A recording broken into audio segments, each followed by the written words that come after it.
Bismillahirrahmanirrahim. Assalamualaikum semua. So diharapkan semua pelajar berada dalam keadaan yang sihat.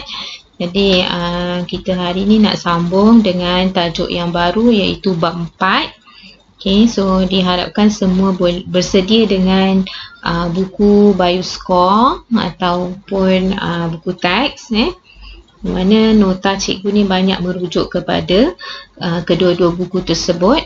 Okey. So tajuk kita hari ni ialah pembiakan dan pertumbuhan. Okey, dan kita fokuskan kepada hari ini kepada tajuk pembentukan gamet, iaitu tajuk yang pertama. So hasil pembelajaran kita untuk hari ini sepatutnya apa yang pelajar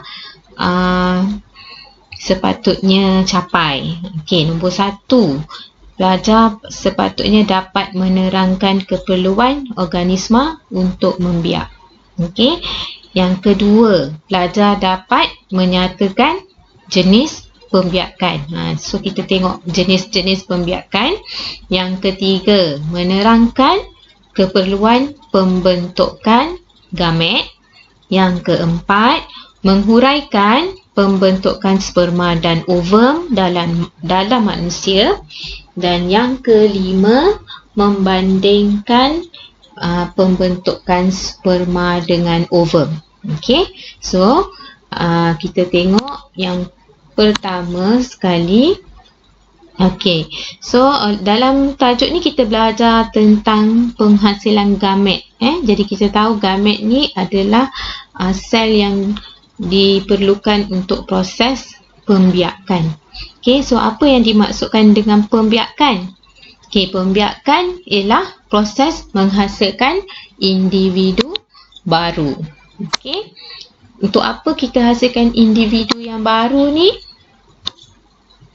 Okey, untuk mengekalkan spesies. So dalam biologi kita banyak gunakan perkataan kemandirian spesies.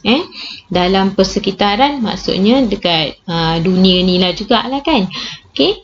So pembiakan ni ada dua jenis. Yang pertama yang kita sebut sebagai pembiakan seks. Okey.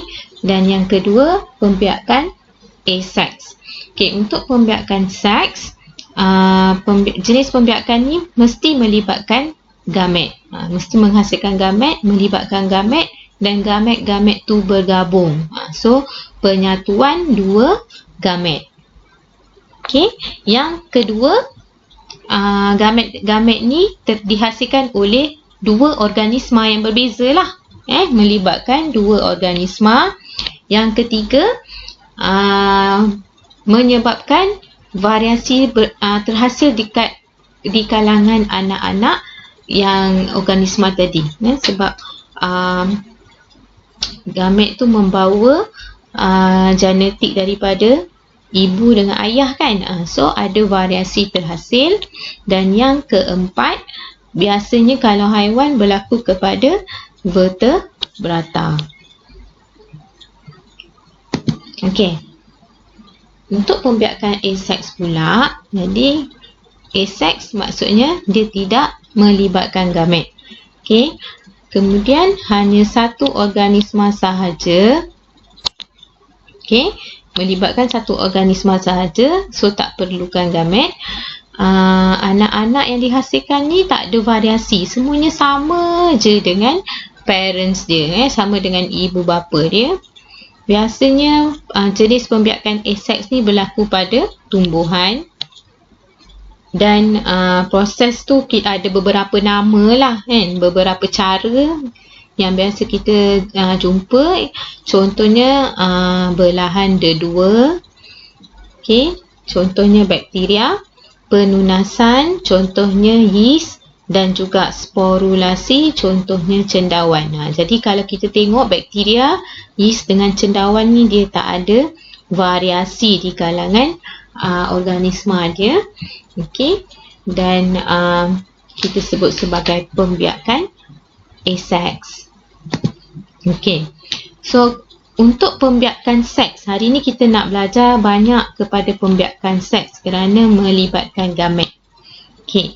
So dalam proses pembiakan, apa kepentingan gamet ni?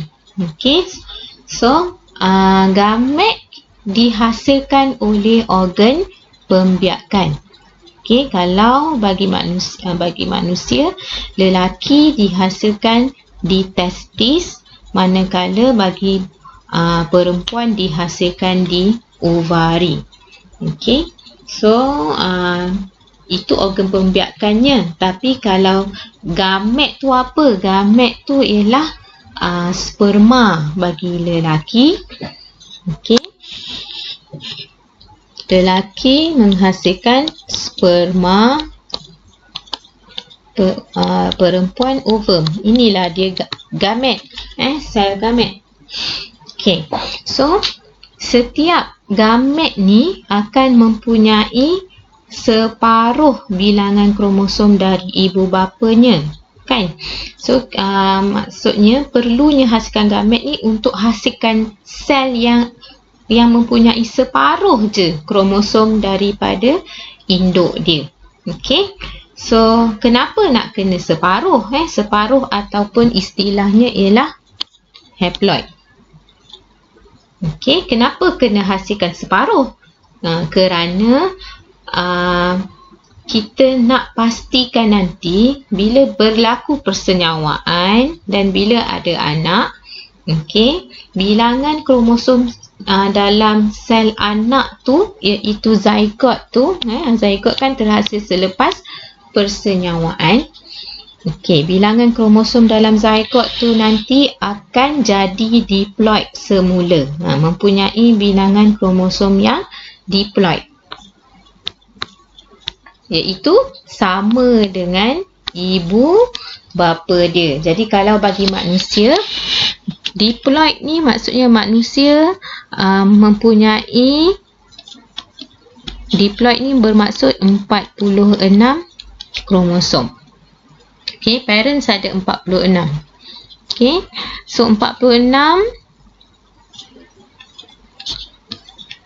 lelaki, 46 perempuan.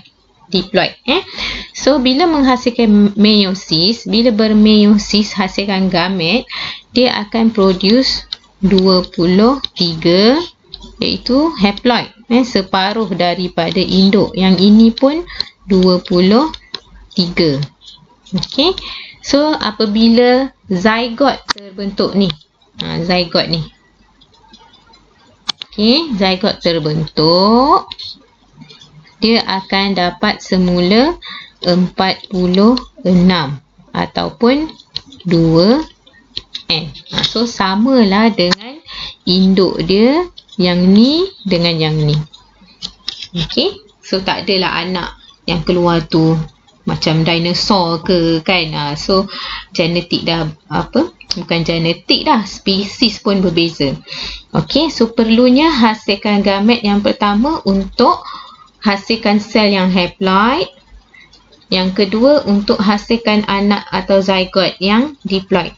Dan yang ketiga untuk hasilkan variasi. Okey. So, walaupun anak tu daripada satu ibu satu bapa tu, tapi kita akan lihat ada variasi. Variasi di kalangan adik-beradik dan juga variasi antara dia dan parents dia. Tak adalah photostat semua macam mak, kan? Ataupun semua 100% macam ayah. Tak mungkin berlaku macam tu. Yang tu yang kita dah belajar hari tu ialah clone. Okey, so kalau anak daripada penyatuan dua gamet ni, dia akan ada variasi. Okey. So, boleh lengkapkan soalan 1. Lengkapkan raja di bawah dan nyatakan bilangan kromosomnya. So, ini jawapan dia. Bapa mempunyai sel yang diploid lah. Iaitu sel organ pembiakan dia sebenarnya ialah diploid. 46. Okey. Contohnya sel testis. Okey, ibu dekat sel-sel ovari tu semuanya adalah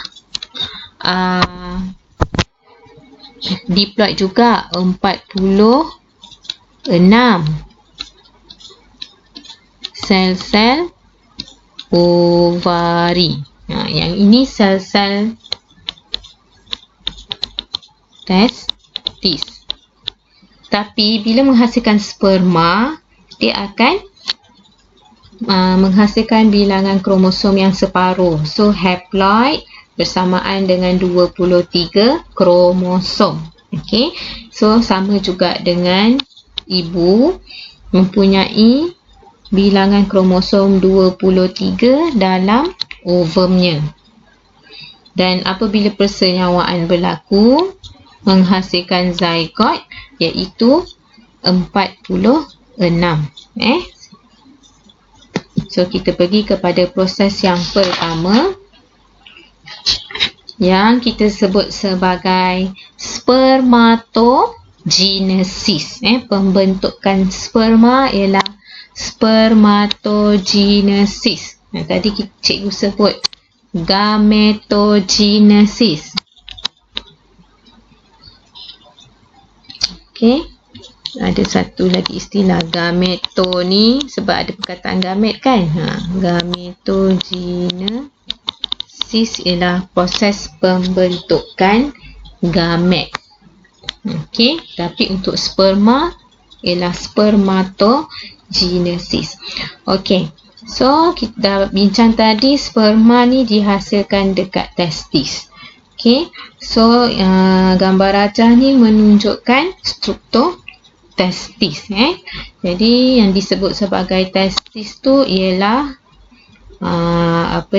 organ ni lah, testis. Dan testis ni mengandungi banyak tubul seminiferous dekat dalam.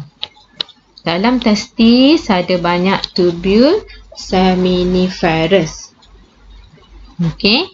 So penghasilan sperma sebenarnya berlaku dekat dalam tubul ni. So kat ini ialah dia punya keratan rentas tubul. Nampak tak ni?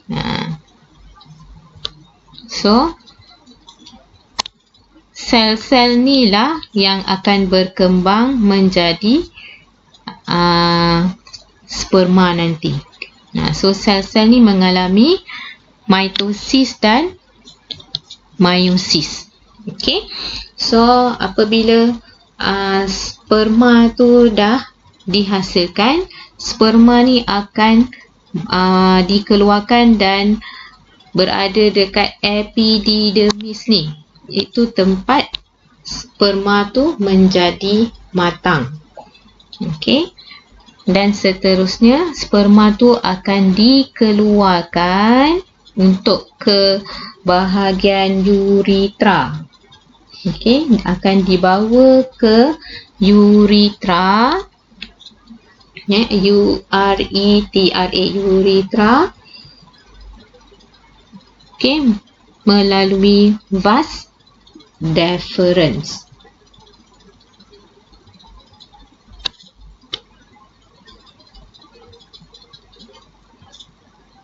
Okey.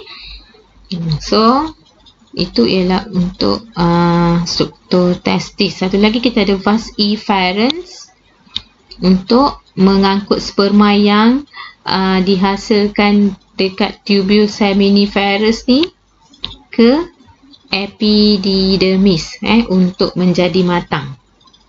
Okey.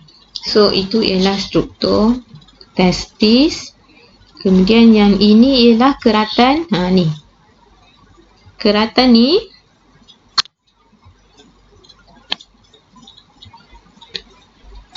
okey, bahagian ni.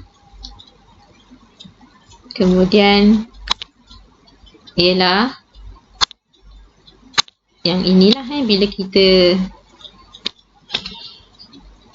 lihat secara keratan rentas dia. Keratan rentas tubul seminiferous ni bila kita besarkan. So dalam dia sebenarnya ada lumen juga. Lumen macam salur darah ada lumen kan. Ni dalam ni ada lumen lah. Tapi dinding-dinding dia tu, dinding-dinding tubul seminiferous ni mempunyai banyak sel. Okey. dinding dia ada banyak sel. So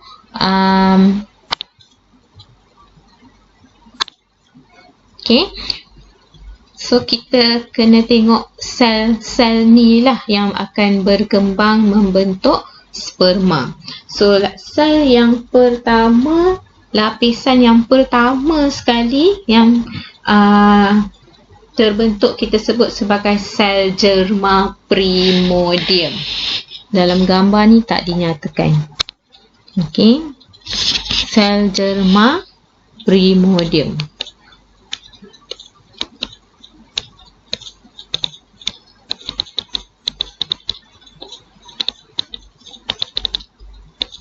Dekat mana sel germa primordium?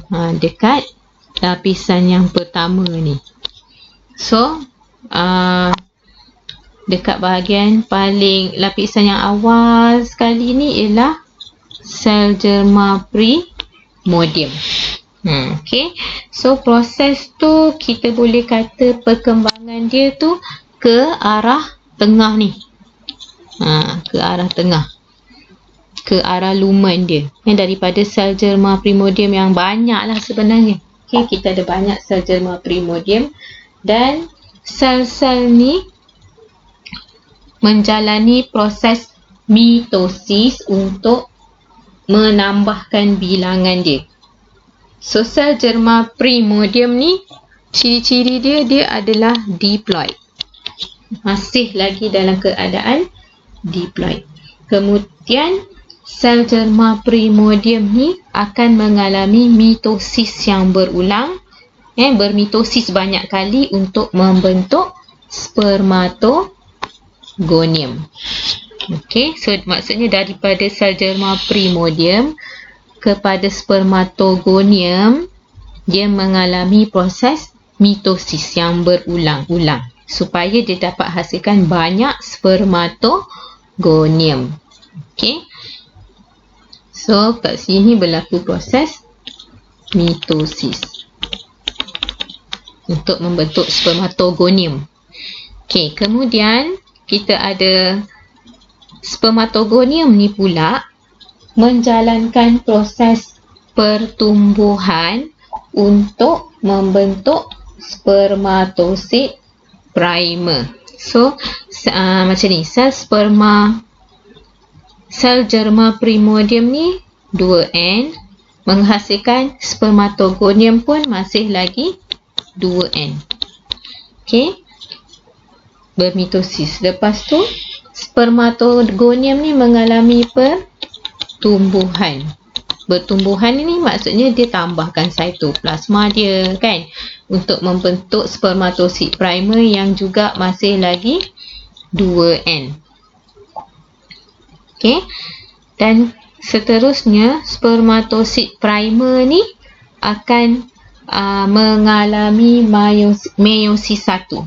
Okay. Meiosis 1 untuk membentuk spermatosid sekunder. So, bila dah masuk fasa meiosis, maksudnya kat sini spermatosid sekunder ni bukan 2N lagi. Dia dah jadi haploid. Bukan diploid lagi. Dan spermatosid sekunder pula akan mengalami meiosis 2 seterusnya untuk membentuk spermatid. So, spermatid juga adalah haploid. Okay, spermatid dan seterusnya mengalami pembezaan dan pengkhususan. Spermatid ni sel dia masih lagi dalam bentuk bulat ni. Okay. Tak ada ekor. Tapi bila dah mengalami pembezaan dan pengkhususan,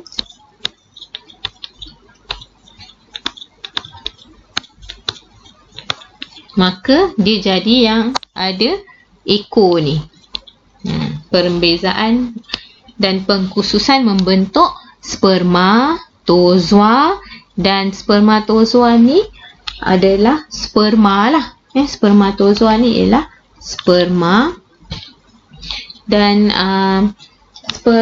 sel setolik adalah sel yang membekalkan nutrien kepada spermatid untuk membentuk spermatozoa. Okey, so ini adalah struktur sperma yang terdiri daripada kepala, bahagian tengah dia dengan ekor kat bawah ni.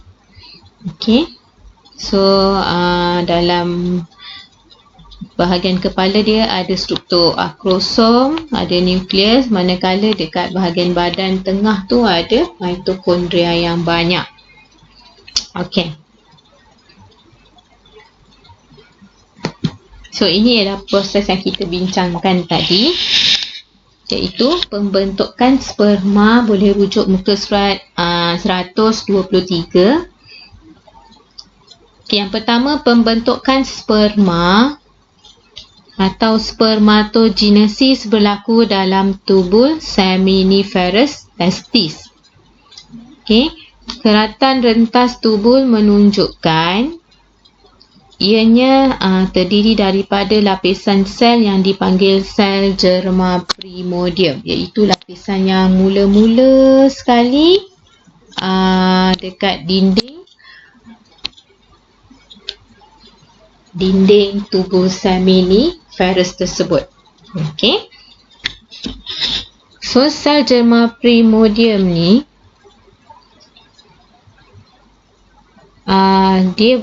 dia masih dia akan berada dalam bentuk sel germa primordium daripada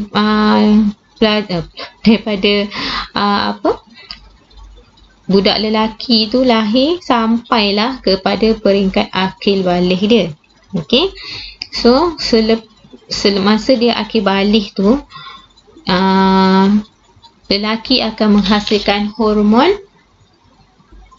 follicle stimulating hormone, iaitu hormon perangsang follicle di pituitary.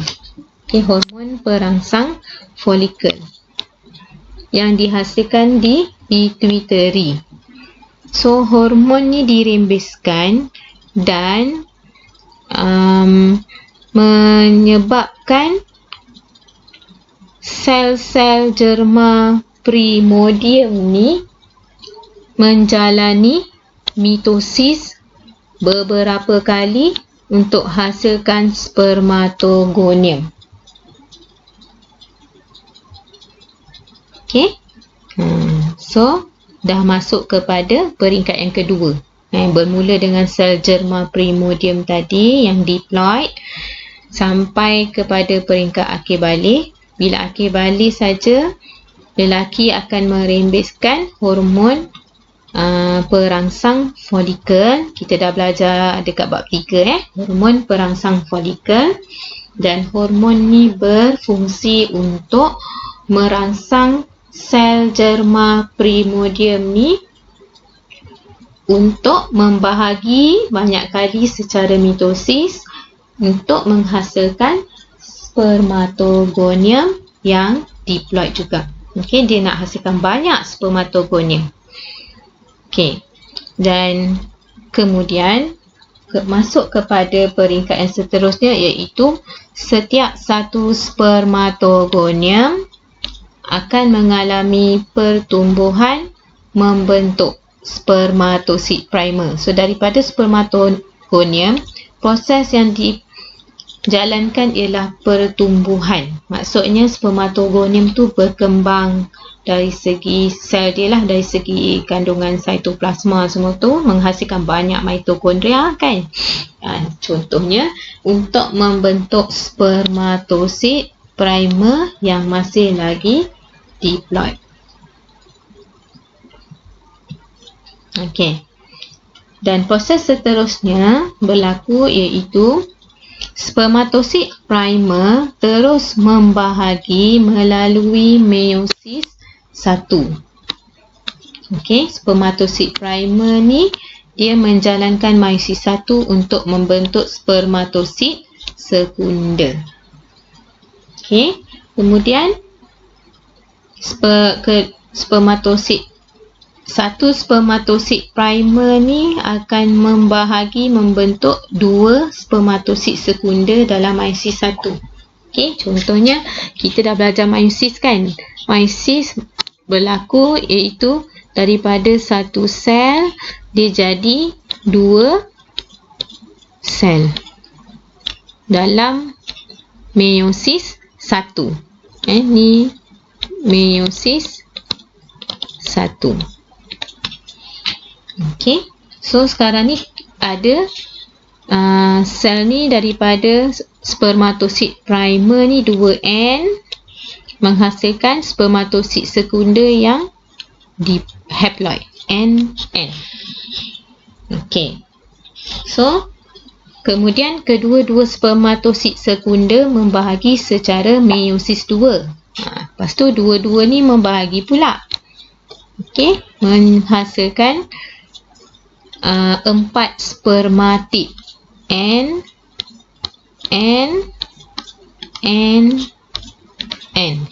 Semuanya adalah haploid. Okey, menghasilkan 4 spermatid. Okey, proses yang dijalankan ialah meiosis 2. Okey. So sekarang ni nama dia ialah spermatid. Maksudnya ini ialah spermatosid primer. Cikgu letak simbol 1 macam tu. Okey, menghasilkan spermatosid sekunder.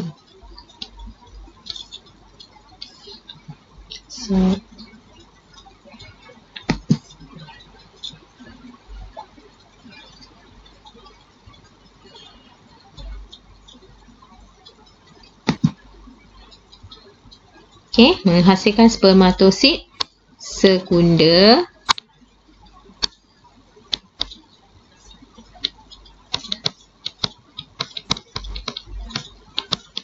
Dan yang ini ialah spermatid. Yang 4 ni ialah spermatid. Okey, so spermatid ni akan menempel pada sel Sertoli. Apa dia sel Sertoli tadi? Sel Sertoli tu ialah yang warna biru ni. So awak nampak tak yang ada ekor-ekor ni semua melekat dekat sel Sertoli untuk dapatkan nutrien. So yang warna biru ni ialah sel Sertoli. Ni sel Sertoli. Dan ada sperma dekat sini. Ni sperma. Okey.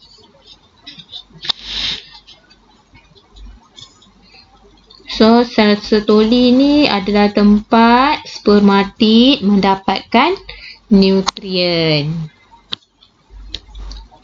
Okey, so dia menjadi matang. Kemudian spermatid akan mengalami pembezaan dan pengkhususan. Kalau kita dah belajar masa form 4, apakah yang dimaksudkan dengan pembezaan dan pengkhususan? Dia membeza dari segi struktur dan fungsi. So, spermatid ni akan ubah kepada sperma yang ada ekor melalui proses pembezaan dan pengkhususan. So, bayangkanlah daripada maksudnya sel germa primordium ni dia dapat menghasilkan banyak sperma daripada satu selnya. Okey. So gambar rajah ni boleh dilengkapkan dalam buku bioskop. Rajah skema menunjukkan spermatogenesis bermula dengan sel germa primordium. Kita ambil satu je lah. Okey, daripada yang kita bincangkan ni sebenarnya kita fokuskan kepada satu sel. Walaupun dalam testis tu, dalam tubule seminiferous tu ada banyak sel. Kita bincangkan satu sel. Daripada satu sel germa primordium, okey, mengalami proses mitosis yang berulang, iaitu membentuk dua sel yang diploid, kan? Mitosis kan menghasilkan dua sel anak. So sekarang ni satu sel menghasilkan dua sel anak. Kemudian kedua-dua sel tu mengalami pertumbuhan. So maksudnya macam ni. Mitosis berulang ni maksudnya ni mitosis berulang, ini mitosis, ini mitosis. Daripada satu sel sekarang ni dia jadi 4 sel spermatogonium. Okey, ni sel germa primordium. Ini ialah spermatogonium.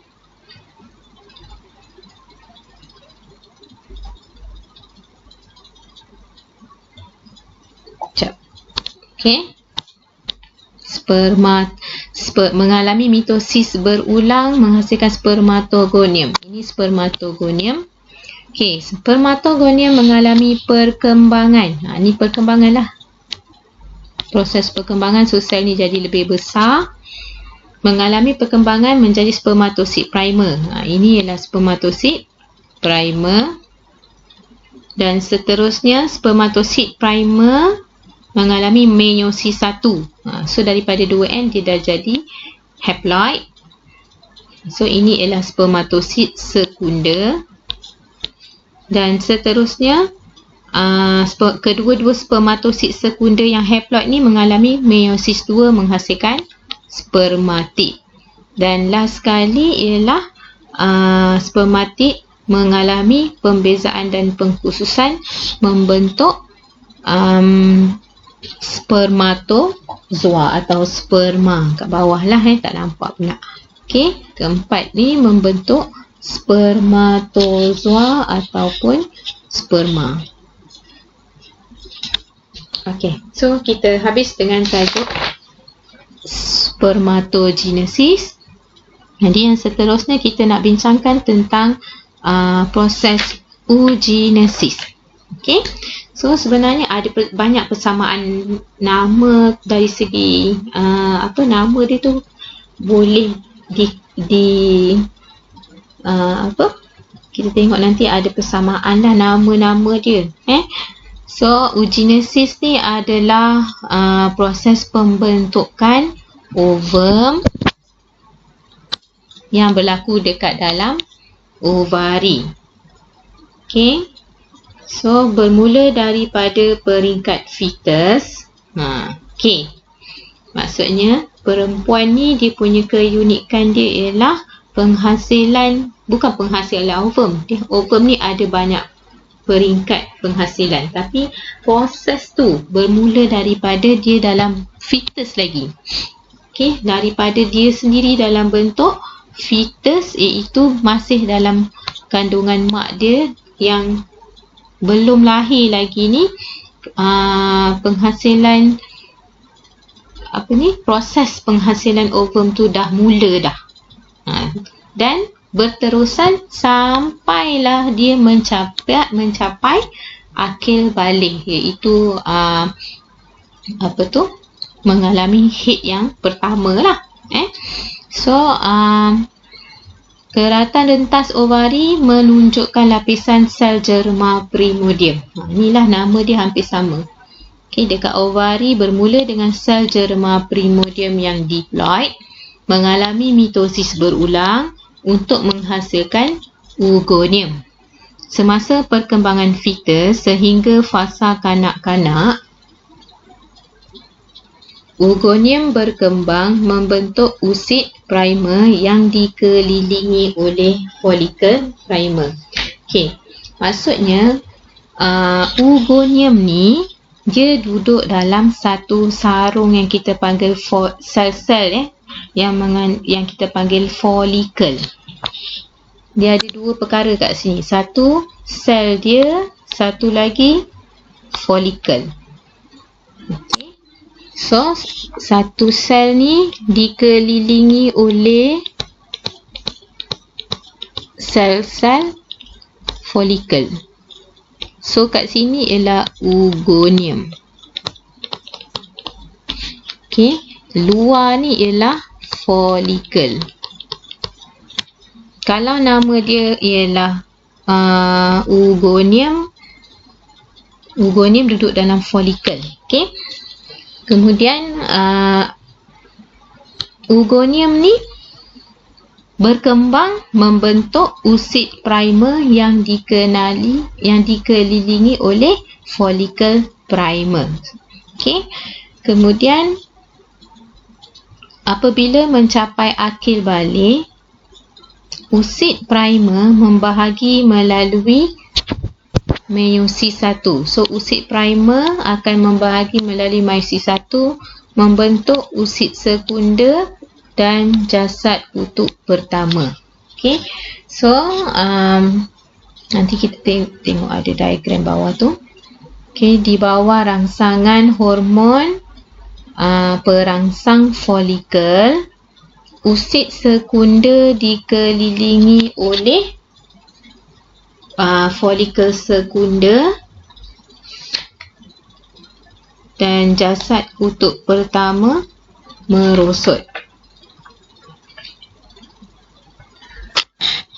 Okey. So, macam ni. Seorang perempuan dia dah mula menghasilkan ovum. Proses tu bermula dalam bentuk fetus. Sampailah dia ke peringkat kanak-kanak. Okey. Kanak-kanak dia masih dalam bentuk usid primer. Okey. Tapi bila dia start period yang pertama, iaitu dia mencapai akhir balik dia, usid primer ni akan mengalami meiosis 1. Okey, meiosis 1 untuk membentuk usid sekunder. Okey, so usid primer adalah diploid. Dia mengalami meiosis 1 membentuk usid sekunder dengan jasad kutub. So, yang ini dua sel ni nama dia berbeza. Okey. Sel yang ni kita panggil usid sekunder.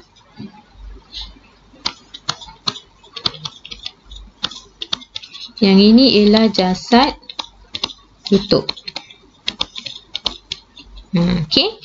So, usid sekunder dan jasad kutub yang pertama. Kedua-duanya adalah haploid. Dia adalah hasil daripada meiosis 1. Okey. So, macam mana proses tu berlaku? Sebenarnya sama macam yang tadilah. Dia dirangsang oleh hormon perangsang folikel, iaitu follicle stimulating hormone yang dihasilkan di pituitary. Okey. Usid sekunder ni dia duduk dalam folikel sekunder. Okey, iaitu jasad usid sekunder duduk dalam folikel sekunder. Kemudian usid sekunder akan melalui meiosis yang kedua. Tapi jasad kutub dia tak akan bermeiosis. Jasad kutub ni akan merosot.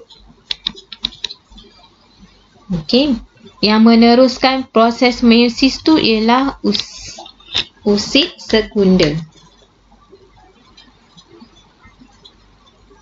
Okey, nanti kita tengok kat depan. Okey, seterusnya rangsangan hormon LH. Okey, so dalam maksudnya selepas mengalami akhir balik, perempuan dia akan mengeluarkan usid sekundernya pada dalam ovari. Dan apabila hormon LH, luteinizing hormone, hormon pelutinan, dirembeskan oleh kelenjar pituitari, folikel tadi akan menjadi matang dan membentuk folikel graf ni, dan dia akan membebaskan usid sekunder dan jasad kutub yang pertama. Folikel graf meletus ni ialah folikel yang matang. Inilah yang kita panggil ovulasi. Okey, ovulasi berlaku iaitu folikel graf meletus, membebaskan usid sekunder dan jasad kutub pertama. Proses ini dipanggil penovulan. Jika sperma ni dapat menembusi usid sekunder semasa persenyawaan, meiosis 2 akan melengkapkan pembahagian membentuk ovum dan jasad kutub kedua. Dan jika tiada persenyawaan, usid sekunder terurai semasa haid. Okey, so kita tengok diagram ni. Kena refer diagram. Yang ni pun sama juga. Okey. So, ini ialah gambar rajah ovari. Ini ialah ovary, di mana dalam ovary ni memang banyak ada sel-sel. Ada sel-sel. So, pada setiap bulan kita tahu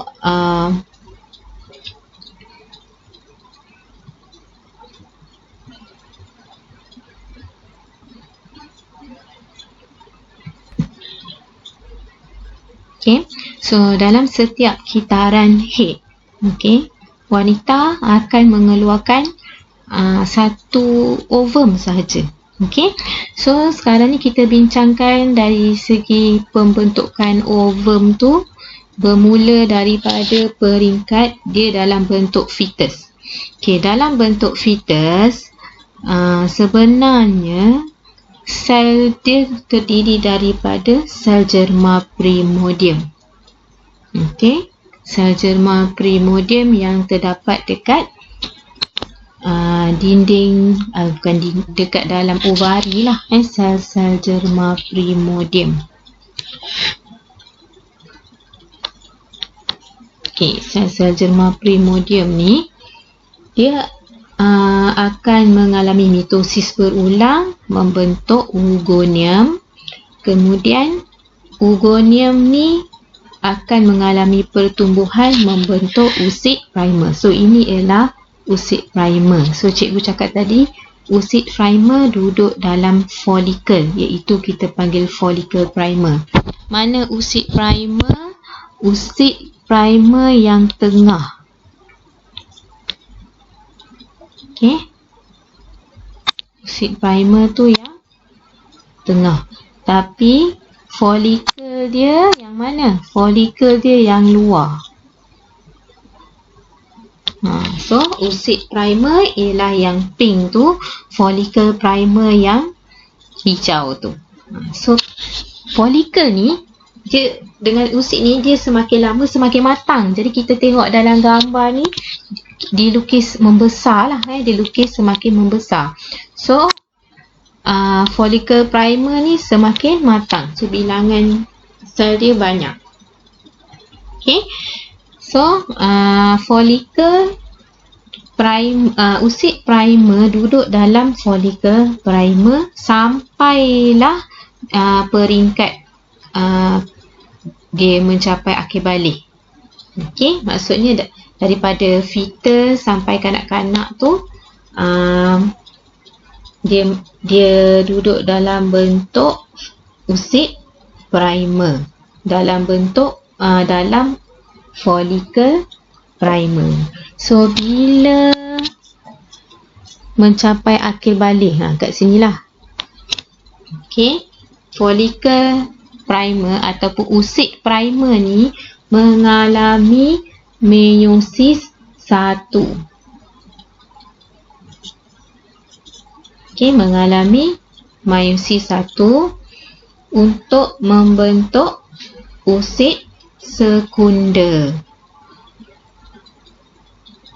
Okey, so usid sekunder duduk dalam folikel sekunder. Folikel sekunder ni pun menjadi semakin lama semakin matang. Okey. Dan pada setiap kali head tu, maksudnya dalam setiap kali kita head tu, setiap bulan tu, satu folikel sekunda akan berkembang, berkembang untuk membentuk folikel graf. Setiap folikel sekunda ni, setiap bulan satu folikel sekunda akan menjadi matang untuk membentuk folikel graf. Sehinggalah folikel graf tu semakin timbul, nampak ni? Dia timbul dekat dinding ovari, dia nak macam pecah. Bila hormon pelutinan dirembeskan, maksudnya hormon pelutinan dirembeskan, kita sebut sebagai LH, LH dirembeskan, proses pengovulan atau ovulasi berlaku di mana folikel graf ni matang dan merembeskan usid sekunda keluar. Okey, proses ovulasi berlaku. Jadi bila usid sekunda ni keluar, dia keluar ni maksudnya dia masuk dalam tiub fallopian. Okey, keluar kepada tiub fallopian. Tiub fallopian. Okey. So, kita panggil sebagai ovulasi. Maksudnya sekarang ni, okey, perempuan ni dia bukan release ovum lagi. Dia release usid sekunda. Ovum ni, kalau dalam bio, ovum tu terbentuk apabila persenyawaan tu dah berlaku. Okey, so boleh baca dekat dalam nota kita tadi. Okey, proses itu dipanggil pengovulan. Maksudnya usid sekunda ni dia dikeluarkan ke tiub fallopian.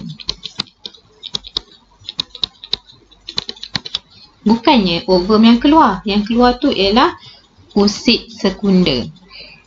So, kalau ada persenyawaan dengan sperma, barulah meiosis 2 melengkapkan pembahagian ovum ataupun usid sekunda, dan membentuk ovum. Okey, kalau tak ada persenyawaan, usid sekunda terurai. So, bukan ovum. Okey. Ni gambar rajah skema menunjukkan proses oogenesis, iaitu proses bermula daripada peringkat fetus diteruskan sehingga ke peringkat kanak-kanak. Maksudnya, lahir tu masa tu dah ada usid primer. Lahir dengan usid primer. Okey, balik usid primer. Masa kita balik, usid primer ni jadi usid sekunda. Usid primer dalam folikel primer. Usid sekunda dalam folikel sekunda. Okey, kemudian usid sekunda ni sebenarnya satu je. Satu lagi kita panggil jasad kutub. Ni jasad kutub. Jasad kutub tidak akan mengalami persenyawaan, ataupun jasad kutub ni tak berfungsi sebab dia akan terurai. Ni, semua jasad kutub ni akan terurai.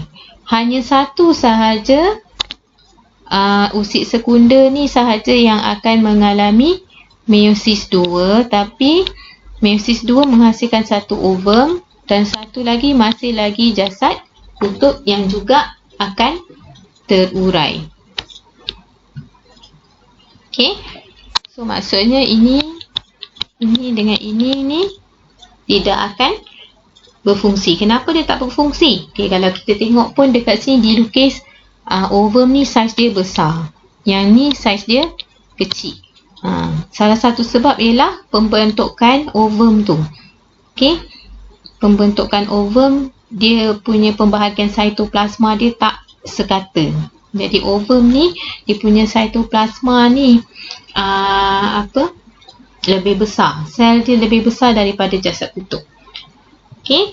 So ovum akan terbentuk sekiranya usid sekunda mengalami persenyawaan, iaitu proses meiosis tu lengkap, meiosis 1 dan meiosis 2. Okey, so boleh lengkapkan tugasan dekat dalam buku Bioscore, soalan 2, 3, 4 dan 5. Cikgu sengaja tinggalkan. Jadi yang seterusnya kita nak bandingkan pembentukan sperma dan ovum. Soalan perbandingan biasa keluar. So dari segi perbandingan mesti ada persamaan. Yang pertama persamaannya ialah persamaan dari segi proses spermatogenesis dan oogenesis lah. So persamaannya ialah kedua-dua proses berlaku dalam organ pembiakan. So penerangannya ialah kenapa? Kerana sel germa primordium ni memang terdapat dalam organ pembiakan sahaja. Yang kedua, kedua-dua proses ni bermula dengan sel-sel germa primordium yang diploid. Untuk menghasilkan gamet yang haploid. Yang ketiga, bagi kedua-dua proses, sel-sel germa primordium ni mesti menjalani mitosis dulu untuk menghasilkan banyak spermatogonium dan oogonium. Ni dia nak tambahkan dulu bilangan spermatogonium dan oogonium, barulah jalankan meiosis. Yang keempat, kedua-dua proses melibatkan pertumbuhan. Ada fasa pertumbuhan dekat dalam spermatogenesis dan oogenesis. Sebagai persediaan untuk meiosis. Yang ini mungkin perlu dibetulkan dekat muka surat 128 nanti, meiosis. Yang kelima, kedua-dua proses menjalankan meiosis juga untuk menghasilkan 4 sel anak yang haploid. Dari segi perbezaan, yang pertama, spermatogenesis berlaku dekat mana? Dekat dalam testis, iaitu organ pembiakan lelaki. Kalau oogenesis berlaku dalam ovari, iaitu organ pembiakan perempuan. Spermatogenesis ada proses pembezaan sebab dia tumbuh ekor kan. So untuk oogenesis tak ada, tidak melibatkan proses pembezaan. Yang ketiga, kalau spermatogenesis, sel anak dia tu, sperma dia yang terhasil adalah 4. Dan keempat-empatnya adalah berfungsi, adalah aktif. Tapi kalau oogenesis, daripada satu sel oogonium tu, hanya satu ovum je yang terhasil. Yang lain tu jadi jasad kutub. 3 jasad kutub dan 3-3 tu akan merosot. Yang keempat, spermatogenesis. Saiz sperma ni kecil sahaja berbanding dengan ovum yang lebih besar. Kemudian dia ada ekor, dia boleh berenang. Tapi untuk ovum, dia tak ada ekor, so dia tak boleh bergerak. Tapi pergerakan dia sebenarnya ditolak oleh silia dalam tiub fallopian. Kemudian yang kelima,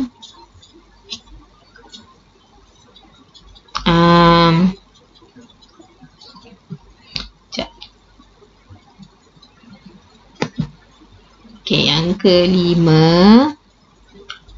melibatkan proses hidup yang panjang.